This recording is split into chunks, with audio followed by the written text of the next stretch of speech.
Inside a parked SUV in the Arizona sun, the temperature climbs rapidly. 95 degrees, 100, 105. Every minute, the air becomes more suffocating, more deadly. In the back seat, strapped into her car seat, is 2-year-old Parker Schultes. She has been left alone, while his baby daughter slowly cooked alive in triple-digit heat. Her father was inside the air-conditioned house, comfortable, cool, searching for porn to satisfy himself. We are trying to decode Christopher's mindset and resemble the incident as close as possible. If you think this case seems normal then, stick with us till the end to get blown away. Watch how, after such committing crime, Christopher denies from his crime and didn't even have to step a foot into the prison. It shows what kind of a father he is. Even his own daughter calls him a coward.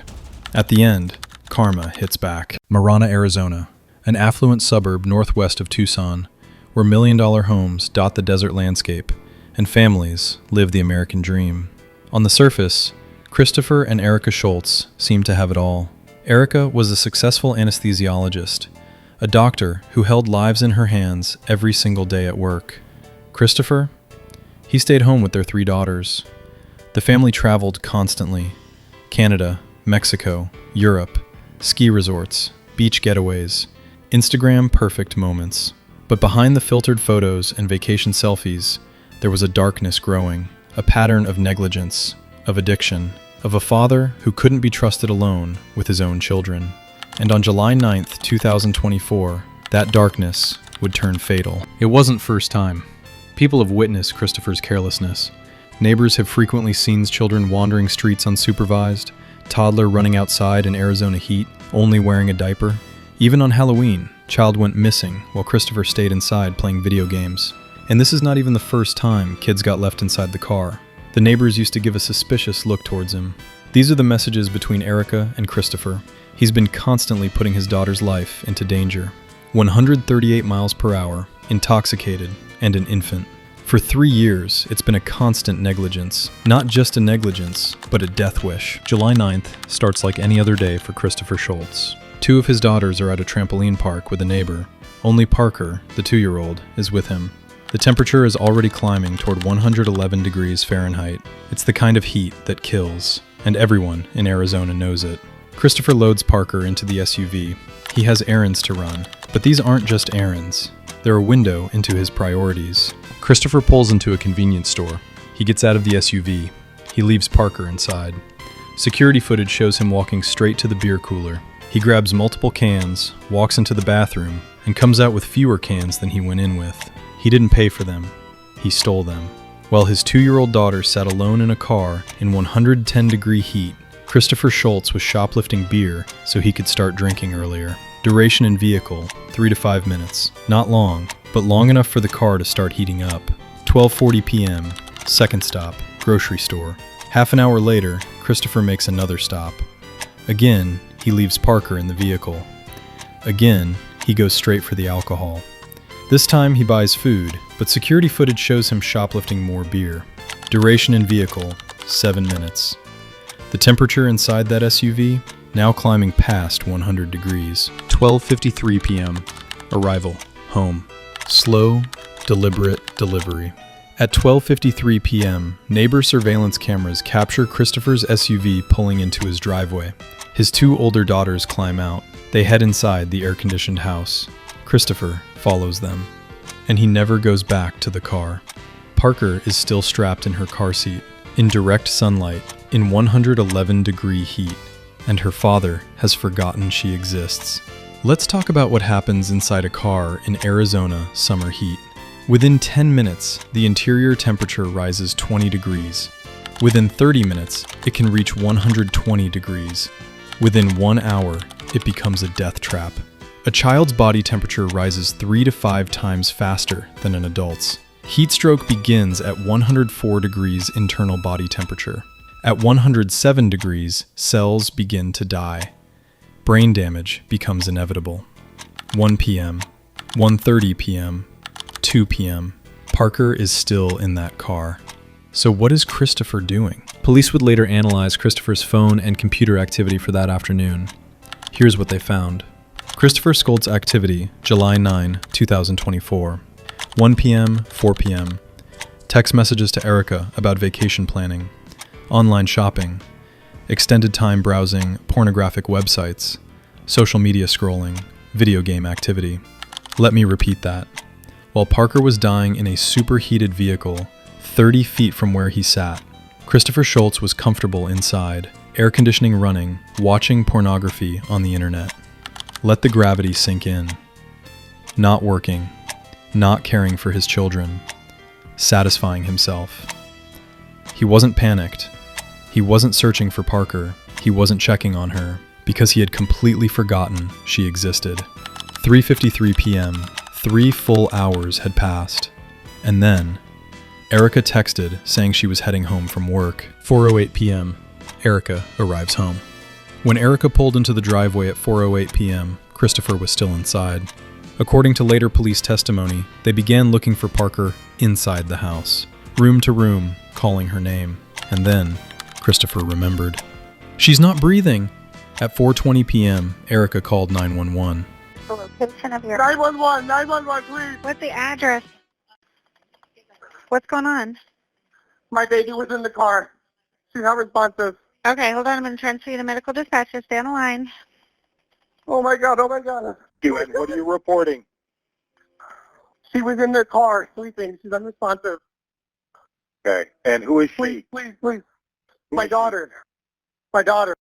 And this was out in the driveway? Yes. Is she still breathing?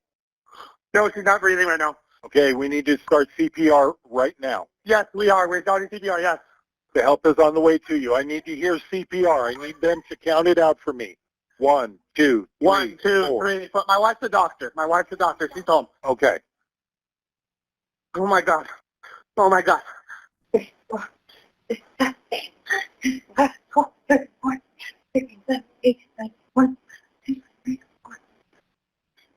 No. Come on, baby. Okay, she's coughing. That's me compressing. Oh, that's compressing. Oh, my God, baby. CPR is still going on. Yeah, CPR is still going on. Okay. You're going to perform that until the units arrive and take over for you. Baby.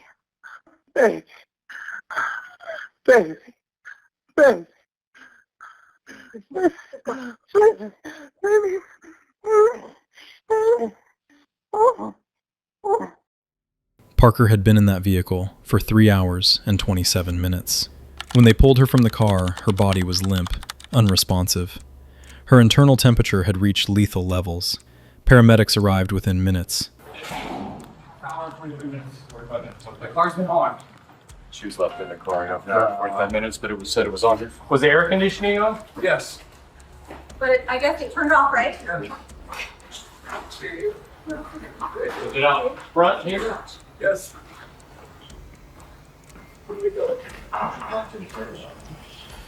He told officers the car's air conditioning had been left running. He insisted Parker had only been in the car for 30 to 45 minutes maximum. I left the AC on. I always leave it on. She couldn't have been in there long.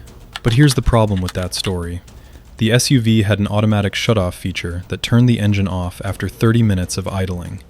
Christopher admitted he knew this, and even if the AC had been running, neighbor surveillance footage proved Parker was in that car for over 3 hours, not 30 minutes. But everyone there, everyone, knew it was already too late. Parker was rushed to the same hospital where her mother worked, the same facility where Erica held other people's lives in her hands every day. But she couldn't save her own daughter. Parker Schultes was pronounced dead at the hospital. Cause of death? Environmental heat exposure. By the time emergency crews measured the SUV's interior temperature, it had reached 109 degrees, and that was after the doors had been opened. The actual temperature while Parker was trapped inside? Estimated between 120 and 130 degrees Fahrenheit. Parker was 2 years old. When police arrived, Christopher was distraught, crying, hyperventilating, pleading. He told them, Why don't we have a seat somewhere, okay? What's going on? Why are you with me? Because we were first responders and we were on scene. You only have time to call us. Anything like this happens, they call us. Because they know what we're running out about.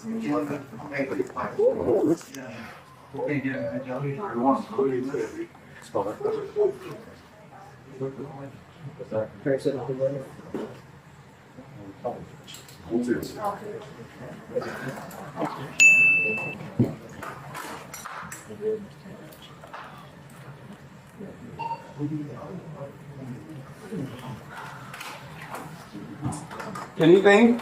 Just go ahead and pick them one. Let them work. After the unit took Parker and her mom to the hospital, police corner Christopher to another room to interrogate with him.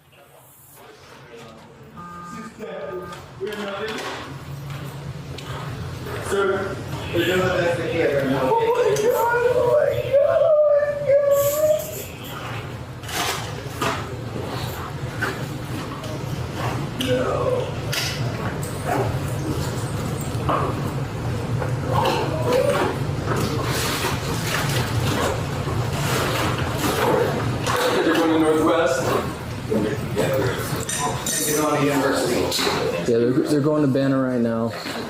We're gonna keep you updated with everything, okay? We just need to stand by with you right now, alright? Is that your wife out there? Yes. Okay. We're gonna make sure she gets down there okay? Alright, we have officers escorting her down there. If we need to, we will drive her down there and we'll make the same accommodations for you, alright? We'll keep you updated with everything they have. Yeah. She wants me to try and get her ride to the hospital. Hey, we'll accommodate that for you, all right? We're just gonna need to get a statement from you about what happened, what's been going on. Obviously, I know this isn't easy for you, okay? It's not easy for anyone around right now. We're gonna keep you updated with everything we hear. Do you want to sit down somewhere? Where would you be most comfortable? Sure, like... You want me to refill this for you?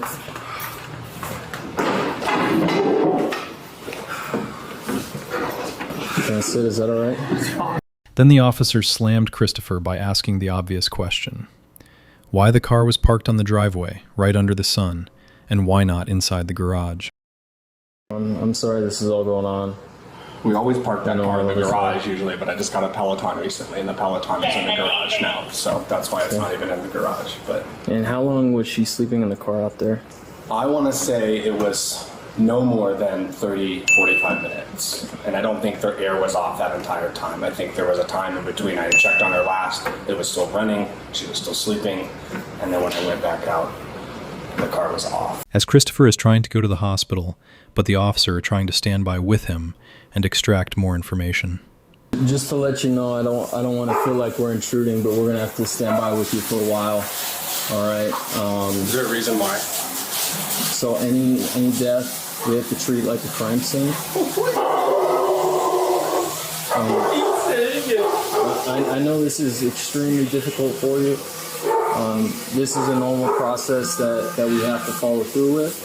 I don't want you to be blindsided by anything, but that's what's going to be going on for right now, okay? So I'm being treated like a murderer? No. I just lost my... Not at all. I know that. And I know this isn't easy for you. That's why I'm trying to be straightforward and honest with you, okay? I don't want to keep any secrets. I don't want to hide anything for you. Someone's going to talk to you about what happened, though. All right?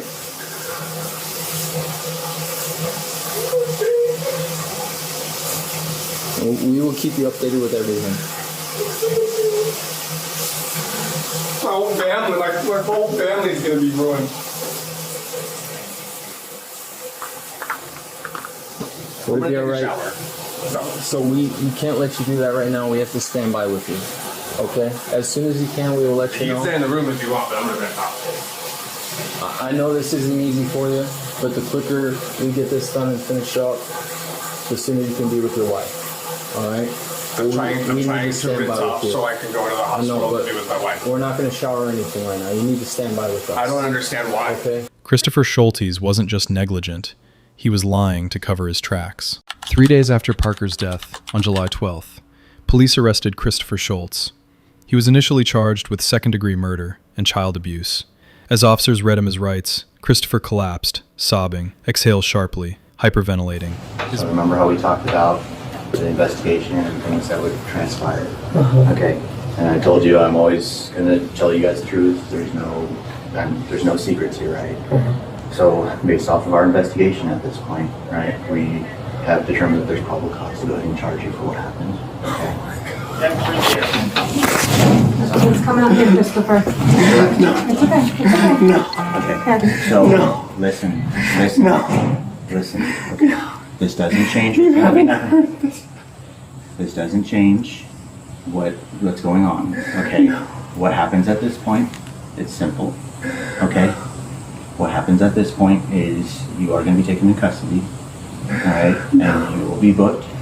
And then after you are booked, you have an initial appearance with the judge within the first 24 hours. Okay. After the first 24 hours, right, the judge will determine bond and things like that as far as what happens next. At that point, the case goes to the courts. It'll be between you, it'll be between your attorneys, and it'll be between the county prosecutor. So, again, I can't change the consequences of what happened, all right? But what I'm going to ask of you... Okay. Could I just have you stand up for me, please? Come on, Chris. Let's go out here. Can you grab him some shoes, please? No, come on, Christopher. It's okay. It's okay. It's okay. His mother and wife, Erica, stood nearby, defending him. But prosecutors weren't done. After reviewing the full scope of evidence, the pattern of neglect, the lies, the clear disregard for his children's safety, a grand jury upgraded the charge: first-degree murder. Under Arizona's felony murder rule, Parker's death occurred during the commission of child abuse, making it murder in the first degree. Mandatory sentence: life in prison without possibility of parole. At Christopher's first court appearance, Erica Schultz, the mother of the child he killed, stood before the judge and begged for his release. Well, she called him a devoted father. She asked that he be released so the family could grieve together. Devoted. You drove drunk with our kids. You can never have just one. Why did you go 138 miles per hour with our baby? This is the same man she had begged to stop drinking. The same man she had warned repeatedly about leaving the kids in cars. The same man whose neglect she had documented for years. And now, she wanted him home. The judge agreed. Christopher Schultz was released without bond. No jail time while awaiting trial. Just GPS monitoring and house arrest. The public response was immediate and furious. How does a man charged with first-degree murder of his own child walk free? A petition circulated demanding the Arizona Medical Board revoke Erica's medical license. The argument? As a mandated reporter and a physician, she had witnessed ongoing child endangerment for years and did nothing. She had seen him drive drunk with the kids. She had told him repeatedly to stop leaving them in hot cars. She knew he was a danger, and she never reported it. Thousands signed. But Erica Schultz kept her license, kept her job, kept her freedom. And then, unbelievably, Christopher's lawyers filed a motion. They requested permission for him to travel to Maui with his family before trial. You heard that right, Maui. The man charged with murdering his daughter in a hot car wanted to take a tropical vacation while awaiting trial for her death. The judge approved it. Because apparently, when you're wealthy, white, and well-connected in Arizona, even killing your own child doesn't mean you can't enjoy a beach getaway. In early 2025, prosecutors offered Christopher a plea deal. Plead guilty to second-degree murder, serve 10 to 25 years in prison, avoid a trial, avoid life without parole. Christopher rejected it. He chose to roll the dice, to go to trial, to risk spending the rest of his life in prison rather than admit what he'd done. Christopher's older daughter from a previous relationship would later tell investigators about her own childhood nightmare. She described being left in hot cars repeatedly as a young child. It was with me when I was younger than 7. So sit out in the car for 4 to 5 hours and continuously had to restart the car. I'd only eaten once that day. Well, she suffers from type 1 diabetes, so this is dangerous for her. As a father, Christopher must have known this. Not even just because of the heat, but so many other things could happen leaving a child unattended in a vehicle. It's so insane. Being forgotten, neglected, ignored while her father drank or played video games. She called living with Christopher a nightmare. It genuinely has changed me as a person. I'll never be the same person I was before I moved in at their house. After the death of Christopher's first wife, he gets custody of his eldest daughter. She claimed after moving with Christopher and Erica, it was like a hell. She spent 4 years with them. It was so bad, she said she was trying to commit suicide. Because I didn't want to live with my dad anymore. Later, child safety got involved, and Christopher left the custody. If they would have taken away my little sisters when I was taken away, none of this would have happened. I haven't been sleeping. I haven't been eating. All I think about all day is the fact that my dad is walking free right now. She said she was willing to testify against her own father if the case goes to the trial. Now she's living with her best friend's mother. I'm so happy that I can help her and that she's here and safe, and doesn't have to go through any more of anything. Now it's just the healing process and being able to grieve in a safe space. And here's the thing, everyone knew. The ex-wife knew, Erica knew, the neighbors knew. In 2019, a complete stranger found Christopher's children alone in a vehicle for so long that they called the police. But no charges were filed, no investigation followed through, and 5 years later, Parker would pay the price for that failure. But the trial never happened. In 2025, before the case could proceed, Christopher Parker Schultz was found dead. The official cause of death, self-inflicted. Christopher had taken his own life. The criminal case closed abruptly. No trial, no verdict, no accountability, just an end. Parker Schultz never got justice in a courtroom. Her father never faced a jury. And the systems that failed her, the neighbors who reported but weren't heard, the authorities who didn't follow through, the mother who knew but didn't act, they all moved on. Parker was 2 years old. She loved her sisters. She loved her family. And she died alone, terrified, in unbearable heat, while her father watched pornography in the next room. This wasn't an accident. This was a choice made over and over again for years, until it finally became fatal. In memory of Parker Schultz, 2022 to 2024. If you suspect child abuse or neglect, please report it. Your call could save a life.